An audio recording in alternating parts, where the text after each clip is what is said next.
You have washed the shirt 3 times. You hung it in the sun. You aired it on the porch rail for 2 days. But when you lift it to your face, the smell is still there, not strong, but present, a faint sourness that clings to the underarms, the collar, the places where skin touched cloth. You fold it back into the drawer and tell yourself it is clean enough, but you know it is not. My grandmother kept a small tin box beside the basin in the bathing room. Inside was a fine dark powder. She never called it an odor remover. It was simply part of the care she gave to cloth, to skin, to the quiet tending of a household. I did not understand what it was doing until I was older and had kept my own home long enough to see what soap alone cannot fix. My name is Keiko Tanaka.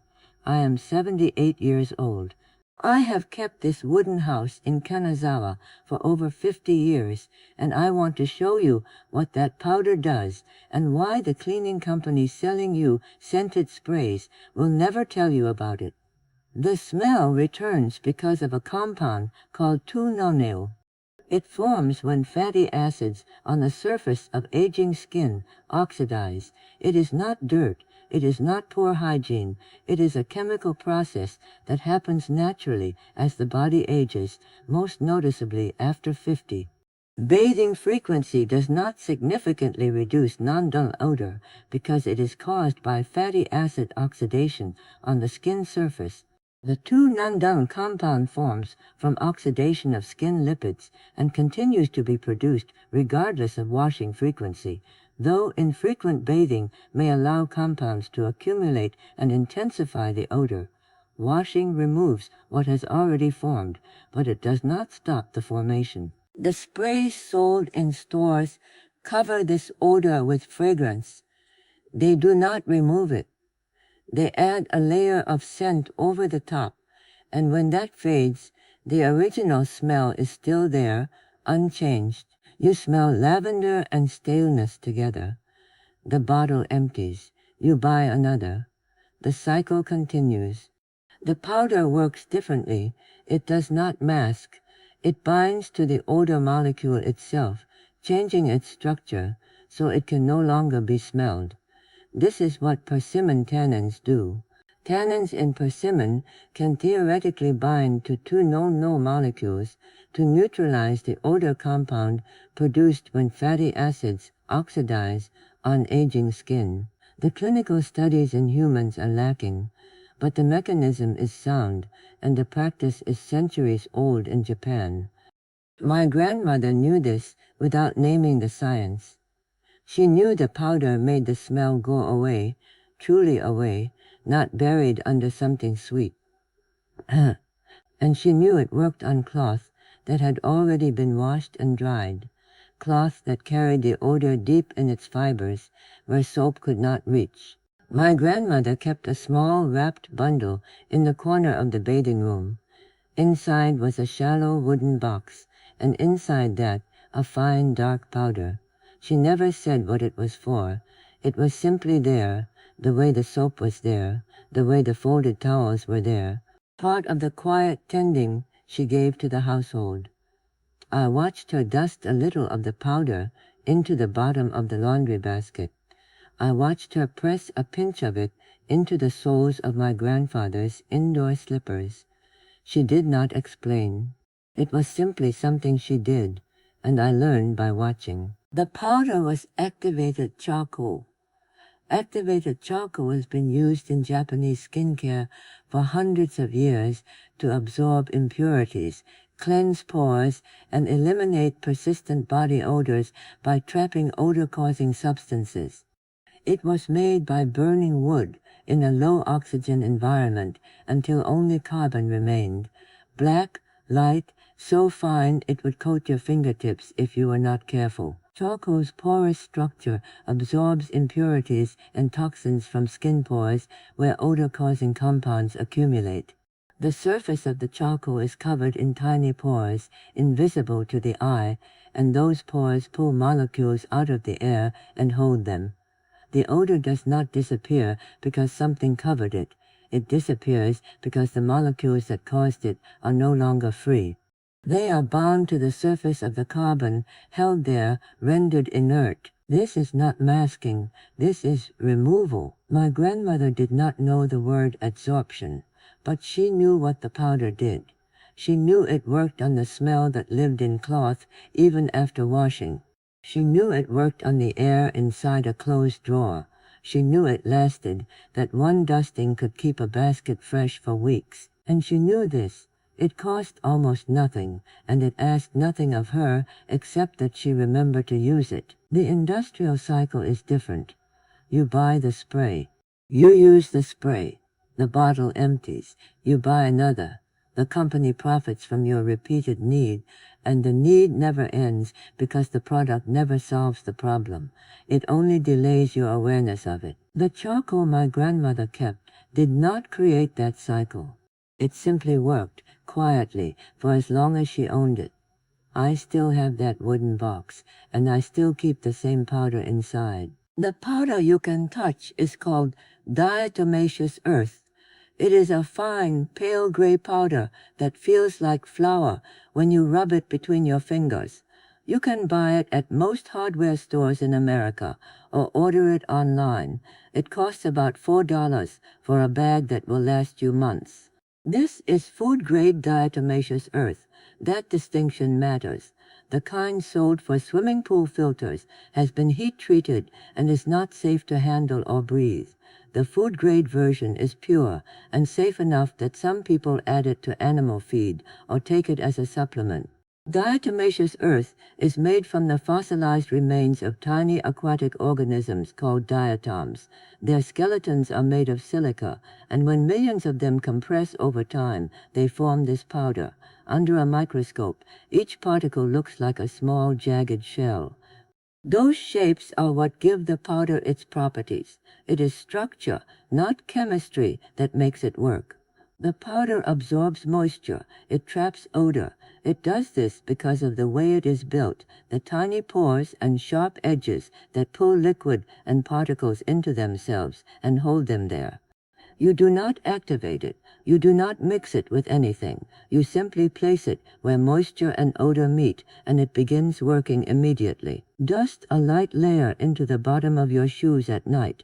By morning, the dampness is gone, and the smell with it. Sprinkle a tablespoon into the bottom of the laundry hamper, beneath the clothes. The powder will absorb the moisture that rises from worn garments, and trap the odor before it spreads.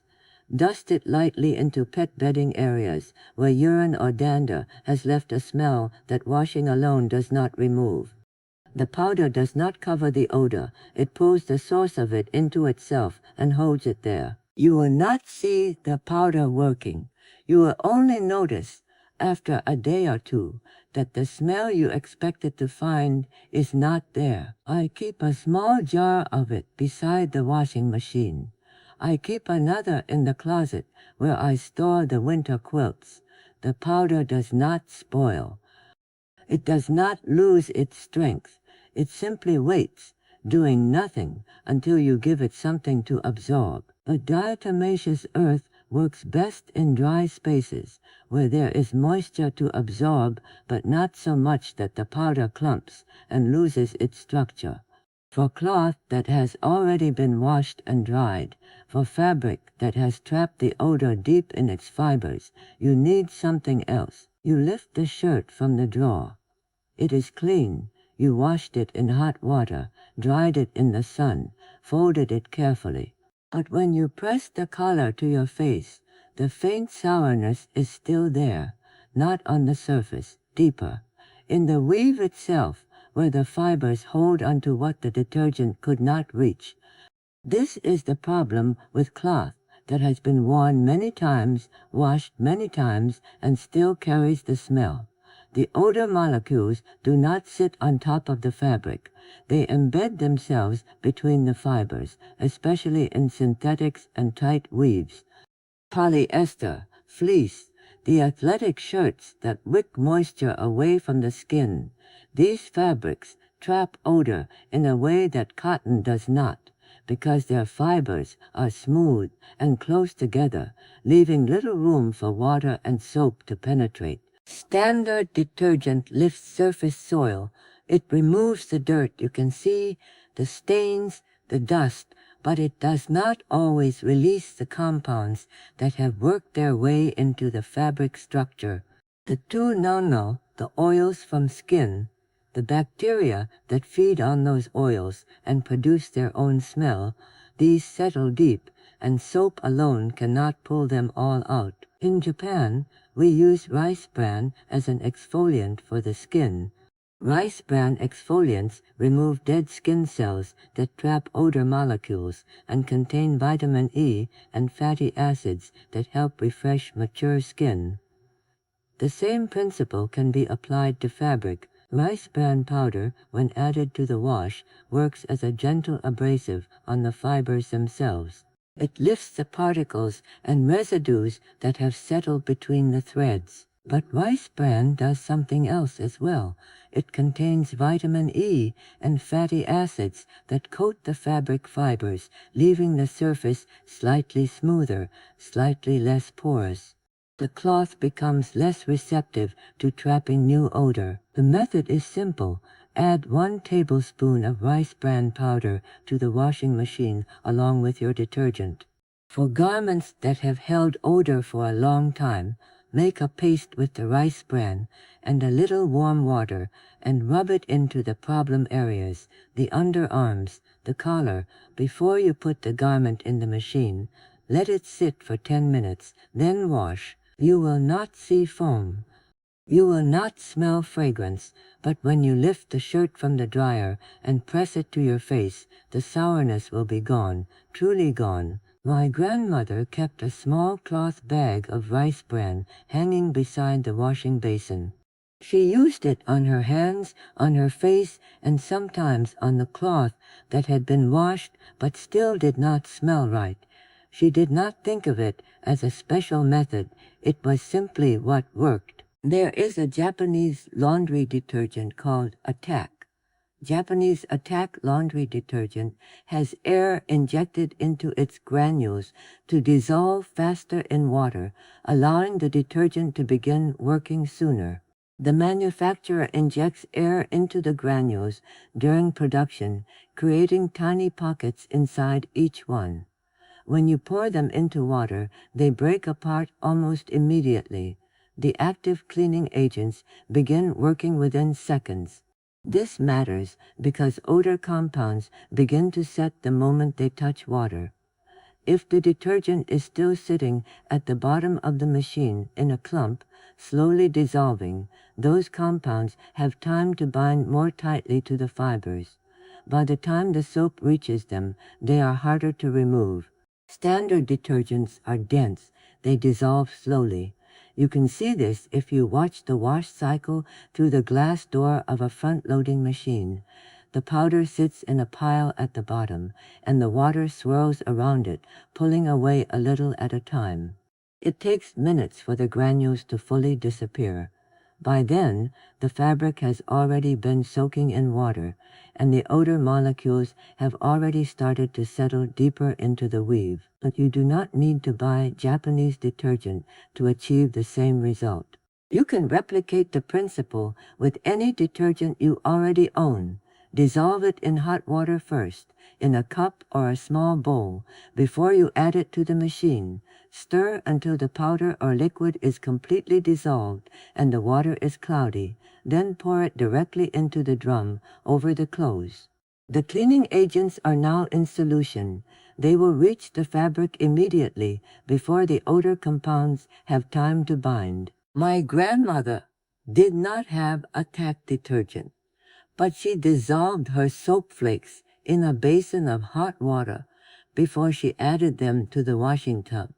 She did not explain why. She simply did it every time. She knew the soap had to reach the cloth quickly before the water alone had time to lock the dirt and odor into the fibers. But even with fast-dissolving detergent, even with rice bran lifting what the soap could not reach, there is still the odor that lives on the skin itself. The two-nonenal that reforms every hour, that clings to collar and cuff no matter how carefully you wash. For that, you need something that does not just clean. You need something that changes the compound at its root. Soap removes oil and dirt. It lifts what sits on the surface of the skin. But soap does not touch the two-nonenal itself. It washes away what has already formed, and an hour later the compound is back, because the skin continues to produce it. Persimmon tannin works differently. It does not remove the compound. It binds to it. The tannin molecule attaches to the two-nonenal molecule and changes its structure so that it can no longer be detected by the nose. The odor does not disappear because you covered it. It disappears because the thing that caused the odor has been chemically altered. The mechanism is sound. The practice is centuries old in Japan, but I must tell you plainly, the clinical studies in humans are lacking. There are laboratory tests showing that persimmon extract binds to two-nonenal in controlled conditions. There are generations of people who have used persimmon soap and reported that the odor lessened or disappeared, but there are not large, peer-reviewed trials that prove it works in every case for every person. I tell you this because I do not want you to believe something I cannot fully support with evidence. And I also tell you this, I have used persimmon soap for 20 years. I keep a small bar of it at the basin beside the regular soap. I wash with the regular soap first to remove the oil. Then I wash again with the persimmon soap, paying attention to the places where the odor gathers, the back of the neck, the chest, the underarms. I leave it on the skin for a moment before I rinse. And the smell that used to return by midday does not return until evening, sometimes not until the next morning. This is my own practice. It is not a prescription, but it is what I have learned works for me in this body over many years. You can find persimmon extract soap at stores that sell Japanese skincare products or online. The soap is often pale brown or amber in color. It does not foam much. It is plain, functional, made to do one thing quietly. You will not feel it working.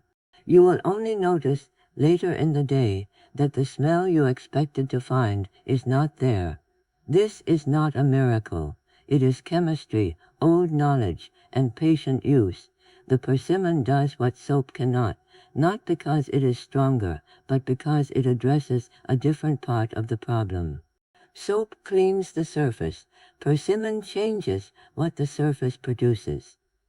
My grandmother did not have persimmon soap, but she understood the principle.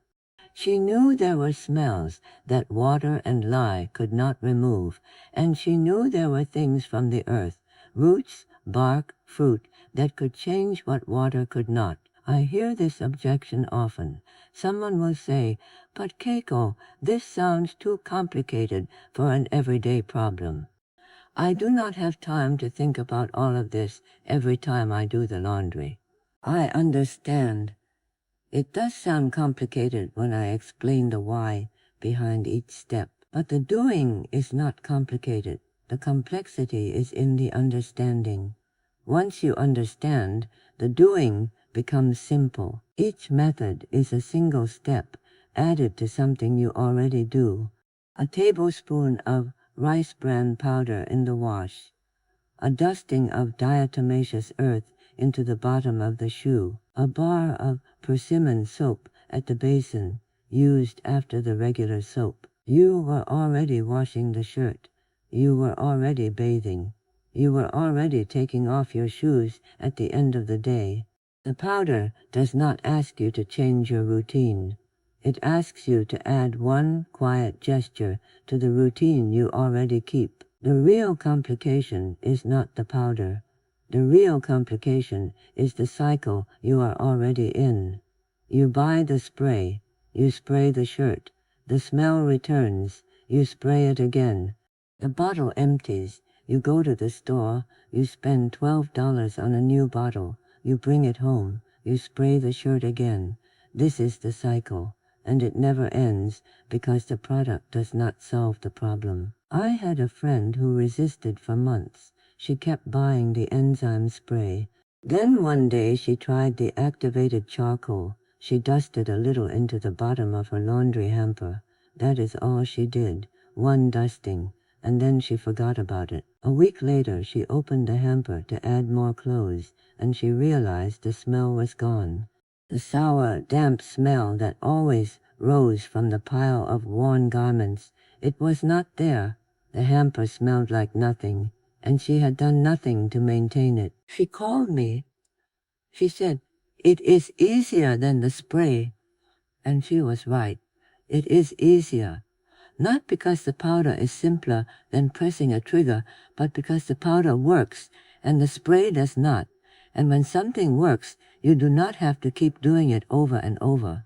Now I will show you when to use which powder. Diatomaceous earth is for dry spaces. Shoes, hampers, pet bedding, the floor of the closet where the boots sit in winter. Dust it lightly into the bottom of your shoes at night. By morning, the dampness is gone, and the smell with it. Sprinkle a tablespoon into the laundry hamper, beneath the worn clothes. If you have a dog or a cat that sleeps in a particular spot, dust a thin layer of the powder into the bedding or onto the floor beneath it. You do not need much. A light dusting is enough. The powder works through structure, not volume. A thin layer lasts weeks, sometimes a month, before you need to sweep it away and replace it. Activated charcoal is for enclosed spaces where air does not move freely. Drawers, closets, the interior of luggage that has been stored for months, the cabinet beneath the sink where cleaning rags sit between uses. The charcoal does not need airflow. It pulls odor molecules out of stillness and holds them against its surface. Fill a small cloth bag with charcoal, a muslin pouch, an old sock tied at the top, even a coffee filter folded and secured with a rubber band, and place it in the back corner of the drawer where you keep winter sweaters. The wool will not smell of must when you take it out in the fall. Tuck a bag into the suitcase before you close it and slide it under the bed. When you open it 6 months later to pack for a trip, the interior will smell like nothing. The charcoal does not deplete quickly. It can work for months. When you notice the odor beginning to return, take the bag outside and let it sit in the sun for a few hours. The heat will release some of what the charcoal has absorbed, and it will work again.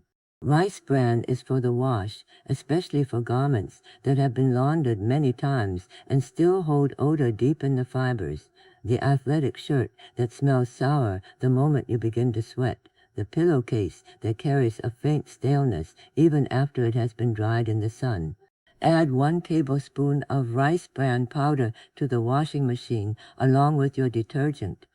For garments where the odor is concentrated in certain areas, the underarms of a shirt, the collar of a jacket, make a paste with the rice bran and a little warm water and rub it into those spots before you put the garment in the machine.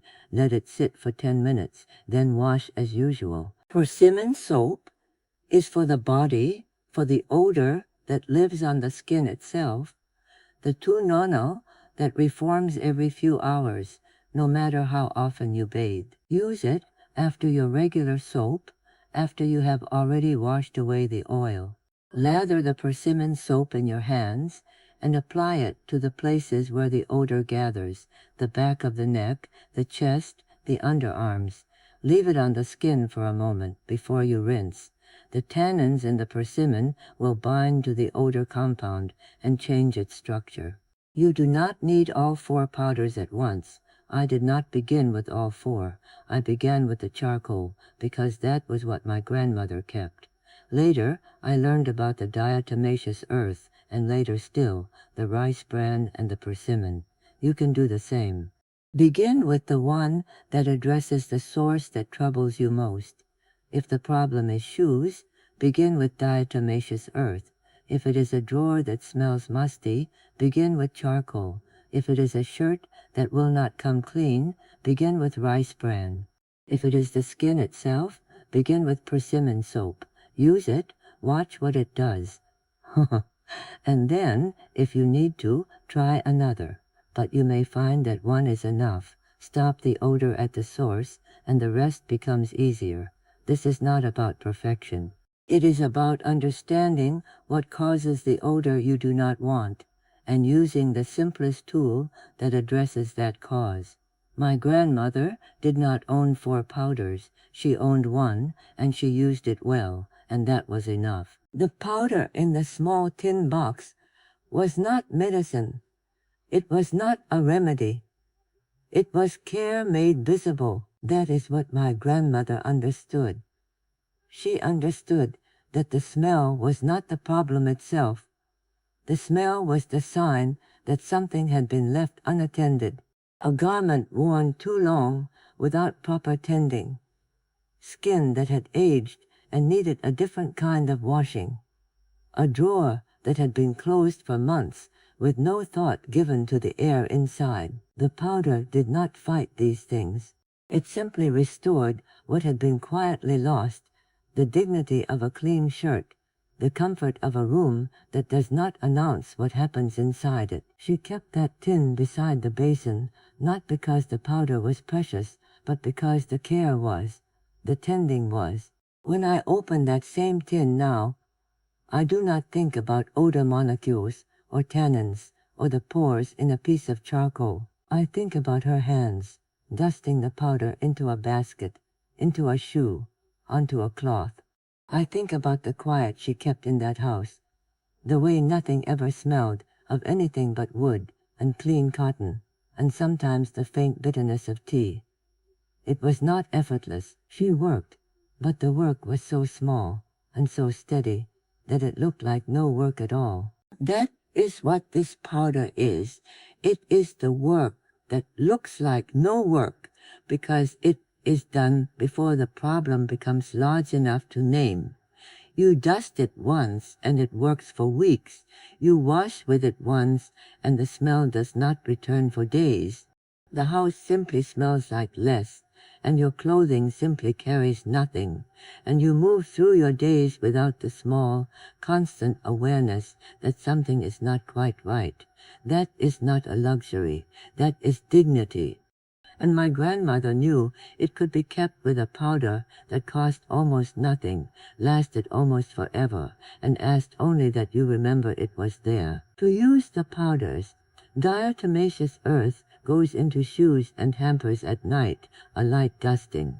Activated charcoal in a cloth pouch goes into drawers and closets, left for months. Rice bran, 1 tablespoon, goes into the washing machine with your detergent, or as a paste rubbed into problem areas before washing. Persimmon soap is used after regular soap, lathered and left on the skin for a moment before rinsing. Each powder addresses one part of the odor cycle. Use the one that matches the source that troubles you most. I want to know which powder you will try first. Will it be the diatomaceous earth in your shoes, or the charcoal in your drawer, or the rice bran in your wash, or the persimmon soap at your basin? Tell me in the comments. I read them. I learn from what you choose, because your choice tells me what troubles you most, and that teaches me what I should speak to next. And if this video helped you, the next one will show you the ancient Japanese method for fabric that has yellowed with age. No bleach, no harsh chemicals, just rice water and sun, the way my grandmother whitened her linens for 50 years. It is the natural next step after today. Try the powder. Watch what it does. Do not expect it to shout. It will not. But in a week or 2 weeks, you will notice the absence of something you had grown used to, and that absence will teach you more than I can say here. The people who built this country with their hands knew things we are only just starting to remember. They knew that care does not require complexity. It requires attention, and patience, and the willingness to use what works instead of what promises. My grandmother knew this. The powder in the tin knew this. And now you know it too.